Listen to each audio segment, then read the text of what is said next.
Oke, assalamualaikum warahmatullahi wabarakatuh. Bertemu lagi bersama gua Wakat. Dan pada kesempatan video kali ini gua bakal membahas seputar pertanyaan dari seseorang yang komen ke video gua. Lebih tepatnya, ia menanyakan ikan yang di progresnya kenapa masih terkena white spot walaupun dia sudah menggunakan heater ya teman-teman. Lalu apa penyebabnya? Dan apakah heater wajib untuk ikan peacock bass atau tidak? Di video ini bakal gua terangin apa penyebab white spot, bagaimana cara menanggulanginya, dan apakah heater itu wajib untuk ikan peacock bass atau tidak. Oke teman-teman, seperti biasa sebelum lanjut jauh ke videonya, buat kalian yang baru bergabung dengan channel ini, silahkan diklik tombol subscribe-nya agar gue lebih bersemangat lagi dalam membuat video-video tentang ikan hias khususnya. Dan tanpa basa-basi lagi, kita langsung saja ke videonya.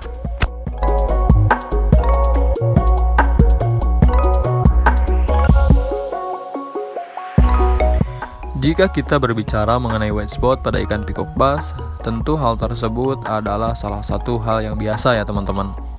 Untuk dampaknya sendiri, itu tidak terlalu berbahaya untuk ikan peacock bass, tetapi bisa menjadi salah satu hal yang fatal jika kalian membiarkan tanpa ada tindakan lanjut. Penyebabnya sendiri bisa itu karena faktor air yang kurang baik, suhu di dalam akuarium yang terlalu dingin, kondisi ikan yang stres. Selain itu, pemberian pakan yang berlebihan bisa menyebabkan white spot jika sisa pakan masih terdapat di dalam tank. Hal tersebut tentu saja bisa meningkatkan kadar amoniak di dalam air.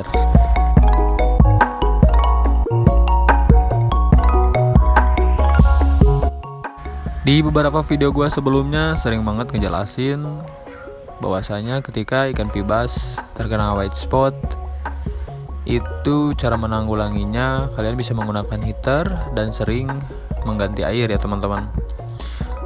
Tetapi tidak sedikit pula teman-teman penghobis di sini yang sudah menggunakan heater tetapi ikan peacock bassnya itu masih terkena white spot. Yang perlu kalian ketahui, jika kalian menggunakan heater itu tidak serta-merta menjamin ikan peacock bass yang kalian progres ataupun kalian pelihara itu terhindar dari white spot ya teman-teman. Tetap saja kunci utamanya ada di air.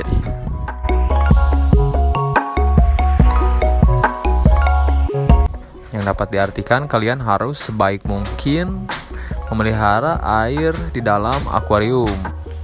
Heater di sini sifatnya sangatlah kondisional. Bahkan di beberapa tank yang di dalamnya terisi ikan peacock bass yang masih kecil, gua sudah melepaskan heater ya teman-teman. Mereka sudah terbiasa hidup tanpa heater dan ya tetap sehat dari white spot ataupun penyakit jamur.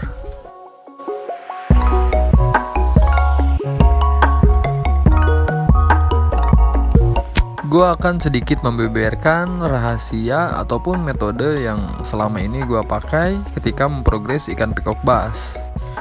Langkah yang pertama, di sini ketika ikan peacock bass baru aja gue beli, biasanya gue masih memakai heater itu 1-5 harian ya teman-teman. Tujuan utamanya agar ikan peacock bass yang baru aja kita beli itu bisa adaptasi terlebih dahulu. Lebih tepatnya, pada hari pertama tentu gue di set di suhu yang lumayan cukup sangat tinggi, yaitu di 30 derajat. Dan setiap harinya gue turunkan suhu itu minimal 1 derajat ya teman-teman. Hal tersebut adalah langkah gue untuk merekondisi ikan peacock bass agar bisa beradaptasi dan hidup sehat tanpa heater.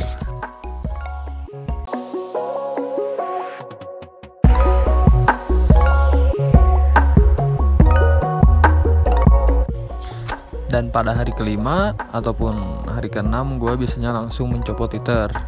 Dengan catatan kalian harus memperhatikan secara ekstra jeli dan teliti ke dalam tank kalian ya teman-teman. Karena setiap penurunan suhu itu biasanya jika ikan peacock bass kaget dengan suhu yang menurun, Itu indikasi pertama yang bakal kalian temui adalah sirip yang kuncup. Maka dari itu kalian harus secara jeli dan teliti dalam menurunkan suhu. Sebaik mungkin harus perlahan agar ikan peacock bass tidak terlalu kaget dan bisa rekondisi dengan baik. Lalu langkah selanjutnya ketika ikan peacock bass sudah kita lepas heaternya. Di sini gua biasanya melakukan dosing Methylene Blue atau biasa yang sering kita sebut obat biru ya teman-teman. Dengan catatan, ketika kalian memasukkan obat biru ini jangan terlalu banyak ya teman-teman. Karena obat biru adalah salah satu obat ikan yang lumayan cukup sangat keras.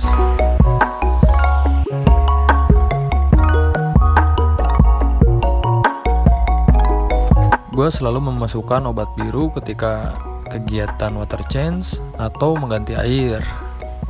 Untuk dosisnya sendiri biasanya di sini untuk tank 80x40 gua memasukkan 5-6 tetes ya teman-teman.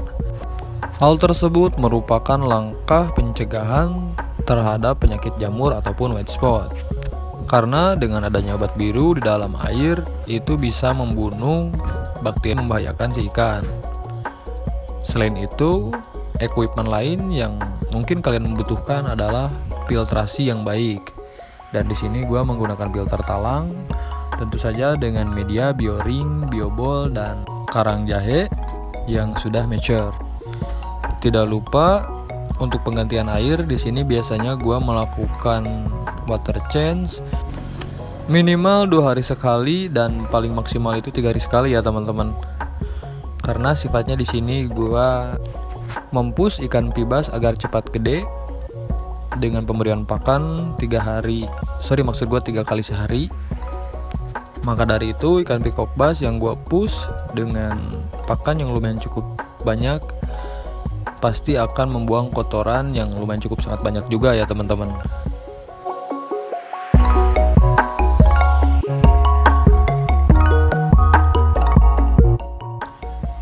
Biasanya tindakan lanjutan yang gue lakukan adalah membersihkan kotoran ikan peacock bass di dalam tank. Hal yang udah gue sebutkan sebelumnya itu adalah salah satu rahasia ataupun kunci ketika memelihara ikan peacock bass agar tetap sehat dari penyakit yang bisa membahayakan si ikan ya teman-teman.